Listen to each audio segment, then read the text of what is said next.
everybody, John 12 back here again with another video, and today is Wednesday night, and as always, I'm back with another Arrow review. Today I give you my review on Arrow Season 3, Episode 18, titled Public Enemy. And if you've not seen tonight's episode, please check it out, because this review may contain spoilers. So please go check out the episode, so we can come back and talk about shit that happened in this fucking episode. Nevertheless, recapping what happened last time, the ending credits, of course, open up the scenario as to whether or not which character was attacked.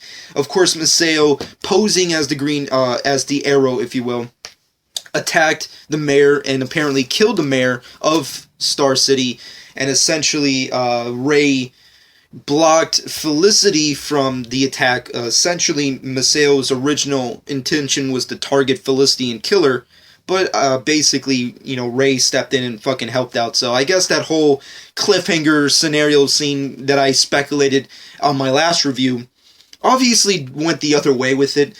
And it's not a bad thing. It's an alright thing. I'm not saying Felicity had to die last week. I'm not saying that. I'm just saying that it would have been interesting to see what would have happened if she was actually in mortal critical danger. But on the flip side, Ray was actually critically injured by the attack on the mayor's office, and essentially he was given two options, which is A, he was either going to die, or he was going to suffer from brain damage. And throughout the episode, there's like this big debacle as to whether or not he's going to live or die. And he's come up with the way with using his technology, his nanotech, basically to save his life. And which in the end of the episode inevitably does. But I don't know why, but when he was explaining the way he was talking about his technology, he was talking about the ability that these nanotechs have on shrinking things.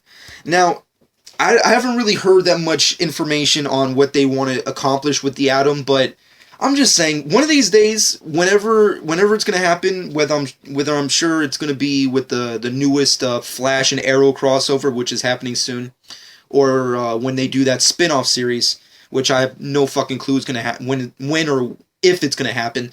But when is Atom going to have his power to shrink? I just really, really want to see him have the capable of shrinking. That's what I really want to see already. I mean, like, we've seen his Iron Man persona, we see him fly and all that cool shit that he does with the ray guns or whatever. We saw, but I don't think it was as extravagant as his comic book counterpart, where it's like he has the ability, obviously, to shrink to the size of a literal atom. So that's just what I really want to see out of the Atom. But let me know what you personally think in the comments section below. But on top of all this, Lance has dedicated his new basic set on life, which is to take down the Arrow. And of course, the Arrow at this point in time has become public enemy number 1. And out of this, Team Arrow must try and stop Maseo specifically before more people die out of Raish's anger offer over having Oliver join the League and what have you. And in the scenario, which really bothered me, was when they catch up with Maseo and try to take him down, and the rest of the League members that are accompanying him, they have like this small little battle. At the end of it, there's a standoff, and Raish comes out of the shadows because, fuck it. He comes out of the shadows, and he discusses, there's only one way to stop this, and that's to become my heir, And he goes off on that, talking about why it's such a better decision, to obviously join me and stop being a little dickhead about it. I really didn't like that conversation that Raish had, especially the comment that he stated where he takes down Maseo, I think, and he states, well, it seems like I made a good decision on picking you as my heir. That I'm paraphrasing, of course, but that was what he basically said. Just that entire conversation, once again, I know Ra's al Ghul's a lot different in this specific series in comparison, because obviously he's more of a Batman character, so he has to have more traits of that universe. But I just didn't like the fact that he's so obsessed. And this is just my opinion, I know a lot of people differ with it, but this is my opinion. I really don't like how Raish has this perception that Oliver is truly the heir to be. First off, let's just play devil's advocate like I always do with these Arrow reviews, comparing Oliver to Bruce. Bruce Wayne is the Batman. Fucking awesome. Oliver's the Arrow. Okay, cool. Awesome.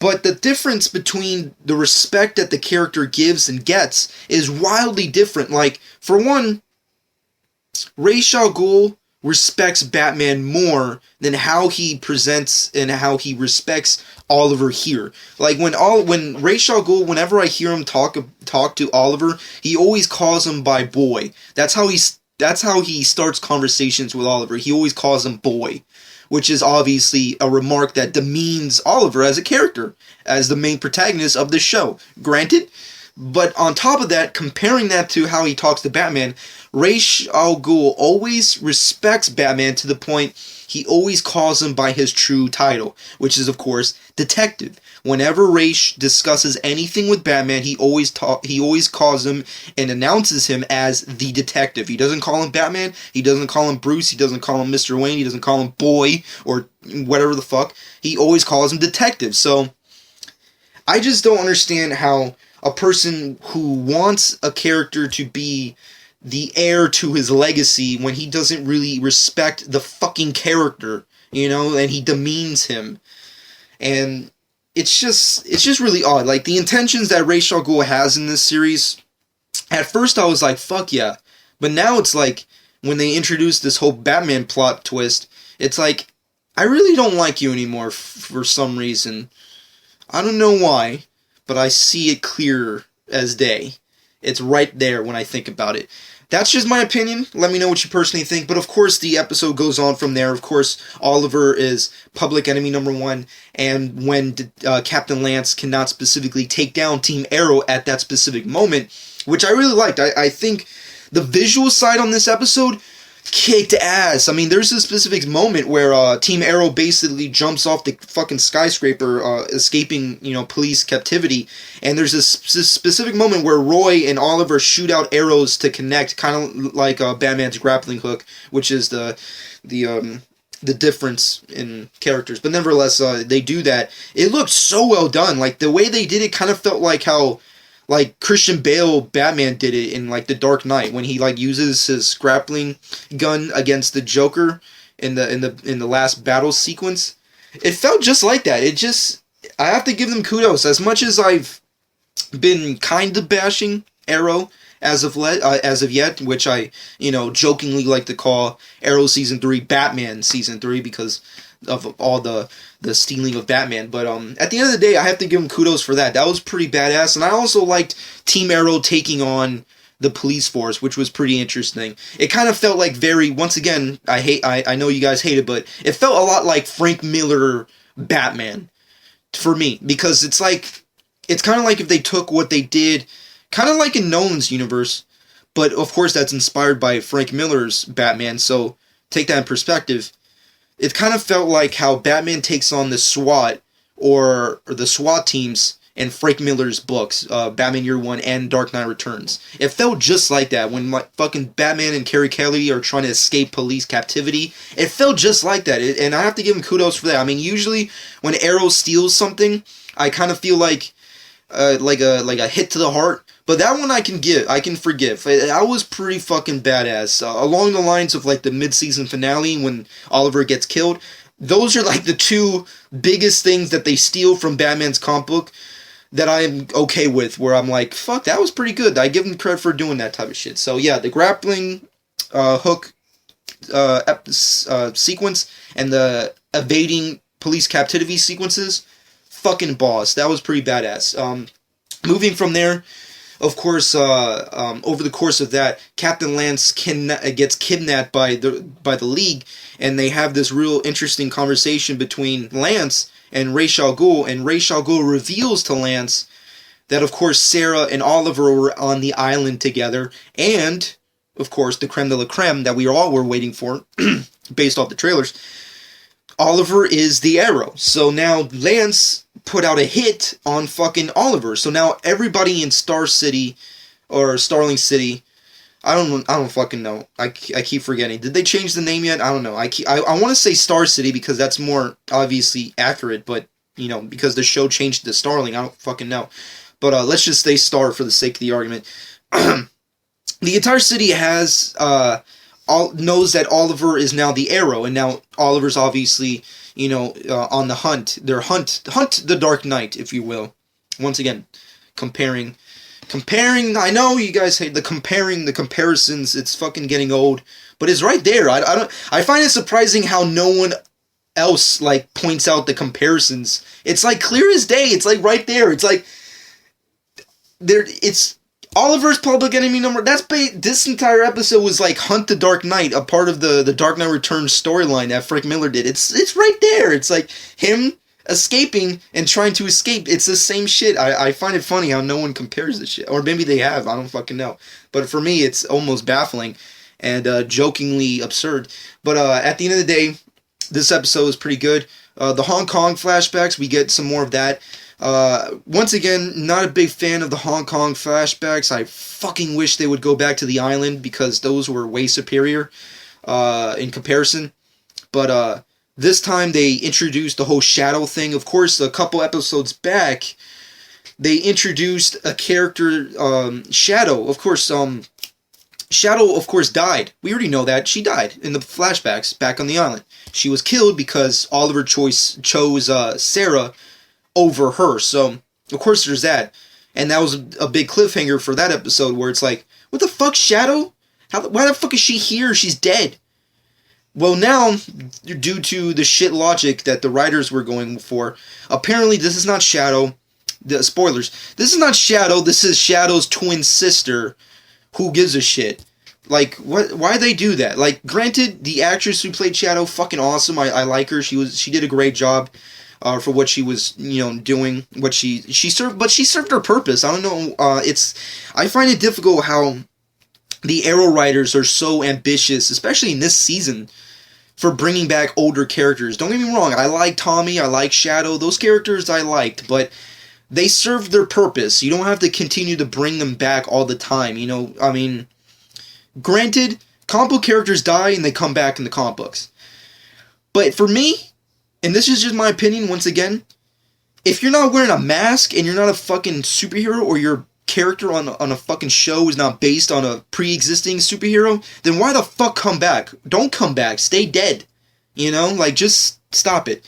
But, of course, they had that whole Hong Kong flashback where, you know, she's Shadow's twin sister and she wants to know answers. She wants to know the answers behind what happened to her family, her father, her sister, and Oliver has to obviously sit down with her and just be like, you know what?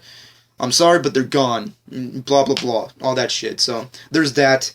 And at the end of the day, Oliver comes with he comes to a crossroads as to what to do.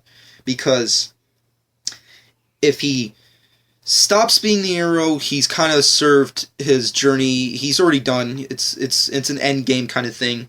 If he turns himself in, he'll go to jail pretty much for the rest of his life. Or if he doesn't do any of this, the only thing he can do is to,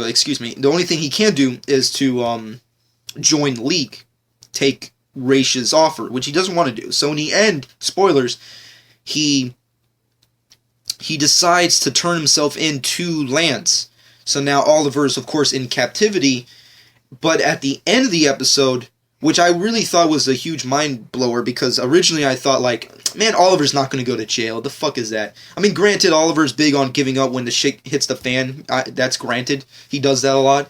But, he's not going to go to jail. Fuck that. I thought the League would just come in and be like, you know what, we're taking him in. Fuck you guys. But no, on the flip side, Team Arrow obviously decides that we can't just let him take the heat, and Roy, in comparison, he takes the rap for Oliver. And at the end of the episode, which was beautifully done, I love the whole, I love the picture quality of it. It just looked so great and grand how they did it. It felt, once again, I know you guys hate the comparisons, but it felt very Chris Nolan Dark Knight-ish. It just felt like that whole sequence, and the Harvey Dent kind of Chicago streets, like Joker versus Batman kind of scenario. It felt a lot like that. And Roy poses as Oliver for the sake of saving his life and just, you know, taking the rap for the whole thing and going to jail. because obviously he feels terrible about what Oliver has to go through. And at the flip side, throughout the episode, he decides that, maybe it's best that he just goes down for the whole thing, because, what else does he have to live for other than, having sex with Thea, which I would prefer to go with that choice, because that choice seems awesome. I mean, granted, she's crazy, but fuck it. We can deal with that later. But nonetheless, that's pretty much the episode, and I liked it. It was pretty good. It's definitely an awesome episode. Of course, there was a lot of comparing and contrasting when it came to this episode and a lot of other Batman stuff. Like, for me, I found it very reminiscent of The Dark Knight Returns, Batman Year One, just stuff like that. It felt a lot like that. Of course, you can tell me in the comment section below what you personally thought with the comparisons. For me, I thought it was a solid episode, so I'm going to give it an 8 out of 10. It was definitely a very well done episode. There were some things I really didn't like. For instance, I didn't really appreciate the whole Laurel and Lance sequences. I felt they were kind of dry and boring, and kind of like the same thing done again and again. It's like, I'm pissed off at you. Well, I'm fucking pissed off at you. It's like, we get it. You guys are pissed off at each other. Can we move on?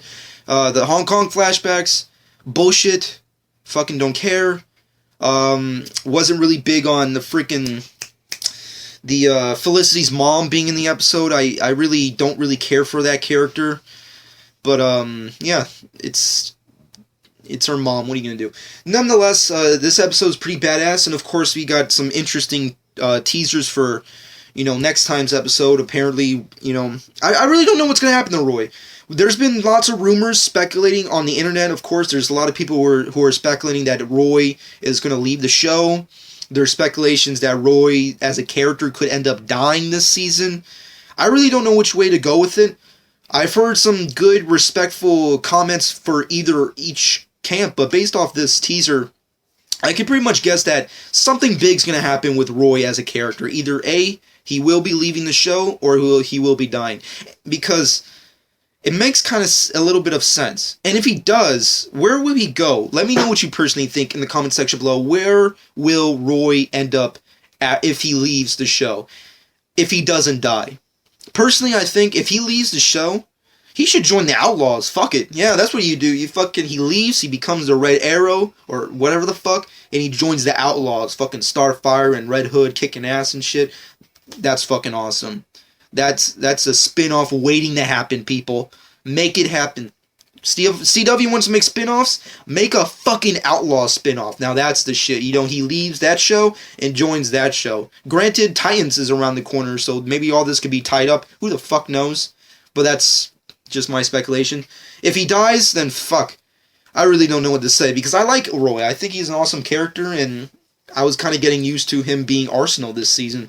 But over the course of this episode, I have to give it an 8 out of 10. It was definitely awesome. I have a few gripes with it, and of course, it's always awesome and funny to fucking point out all the Batman references that they take, but in comparing the two.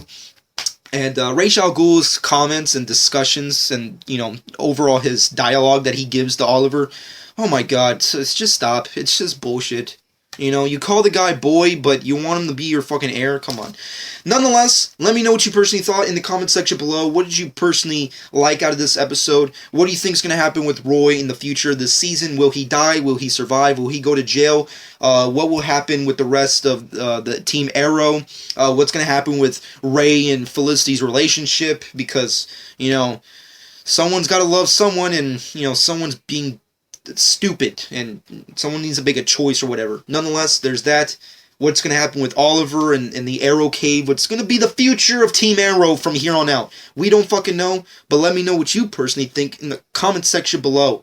And also, on top of all this, let me know what you personally think about Stephen Amell joining Team NT 2. I don't know if it's been confirmed, but I heard earlier, I want to say yesterday or earlier today, that allegedly Stephen Amell is apparently going to be Casey Jones and Team NT2. So I don't fucking know. That seems kind of cool and kind of makes a little sense. I mean, sure, I kind of see it. So it's kind of cool that we're going to see we're going to see Stephen Amell basically play in the big screen one of our favorite street level fucking vigilantes. No, of course, not the Green Arrow, which I personally would have preferred. But Casey Jones, which is the next best thing. So let me know what you personally think about that in the comment section below. Subscribe to my channel if you've not done so already. Hope you guys enjoyed. This has been John 12.